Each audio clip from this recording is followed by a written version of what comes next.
વડોદરામાં રામનવમી નિમિત્તે 23 શોભાયાત્રા નીકળશે। વિવિધ વિસ્તારોમાં શોભાયાત્રાનું આયોજન કરાયું છે। બપોર પછી શોભાયાત્રા નીકળવાની હોવાથી પોલીસ પણ એલર્ટ મોડમાં છે। સંવેદનશીલ વિસ્તારોમાં પોલીસે ખાસ સુરક્ષા વ્યવસ્થા ગોઠવી છે। બોમ્બ સ્ક્વોડ અને ડોગ સ્ક્વોડની ટીમ તૈનાત છે। એસઆરપી જવાનોનો બંદોબસ્ત ગોઠવાયો છે। યાત્રાના રૂટ પર સીસીટીવી અને ડ્રોનથી નજર રાખવામાં આવી રહી છે। તો વડોદરામાં રામનવમીની શોભાયાત્રા બપોર પછી નીકળવાની છે। સંવેદનશીલ વિસ્તારોમાં પોલીસે ખાસ સુરક્ષા ગોઠવી છે।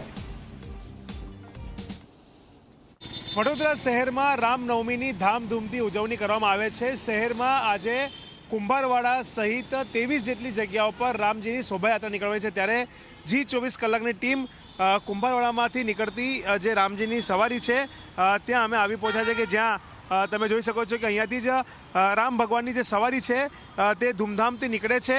સૌથી મહત્વની બાબત છે કે આ ખૂબ સંવેદનશીલ વિસ્તાર હોવાના કારણે સવારથી જ પોલીસનો જે બંદોબસ્ત છે તે અહીંયા તૈનાત કરવામાં આવ્યો છે। આપ જોઈ શકો છો કે હથિયારધારી જે પોલીસના જવાનો છે તેમને અહીંયા બંદોબસ્તમાં મૂકવામાં આવ્યા છે।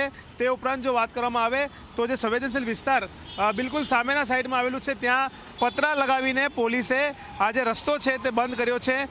કોઈને પણ જે રોડ પરથી ઊભા રહીને આ તરફનું ચિત્ર ન દેખાય, દ્રશ્ય ન દેખાય તે પ્રકારની વ્યવસ્થા પોલીસ દ્વારા કરવામાં આવી છે। સાથે સીસીટીવી જે કેમેરા તમે જોઈ રહ્યા છો કે સીસીટીવી કેમેરાથી આખી યાત્રા પર નિગરાની અને મોનિટરિંગ કરવામાં આવનાર છે। મહત્વની બાબત છે કે આ જે શોભાયાત્રા છે તેની ઉપર 2023માં ભારે પથ્થરમારો એક ધાર્મિક સ્થાન પરથી કરવામાં આવ્યો હતો અને ત્યાર પછી ખૂબ આખો જે તંગભર્યો માહોલ વડોદરા શહેરનો થયો હતો, પરંતુ છેલ્લા 2 વર્ષથી ખૂબ શાંતિપૂર્ણ માહોલમાં રામજીની શોભાયાત્રા નીકળે છે અને સંપન્ન થાય છે। અને આ વખતે પણ પોલીસનું એ જ પ્લાનિંગ છે અને એ જ રીતના બંદોબસ્ત છે કે ખૂબ સારી રીતના શહેરમાં નીકળવાની તમામ શોભાયાત્રા નિર્વિઘ્ન અને કોઈપણ પ્રકારની વિકટ સ્થિતિ વગર સંપન્ન થાય, ખૂબ સારી રીતે આ તહેવારની ઉજવણી થાય। શોભાયાત્રામાં નીકળનારા જે ભક્તો છે તેઓ પણ ભક્તિમાં લીન થઈ જાય અને તેમની ભક્તિને પણ કોઈપણ પ્રકારનું ઠેસ ન પહોંચે તે પ્રકારની વ્યવસ્થા વડોદરા પોલીસ દ્વારા કરવામાં આવી છે। અને ક્યાંક ને ક્યાંક કહી શકાય કે તેને લઈને જ અત્યારથી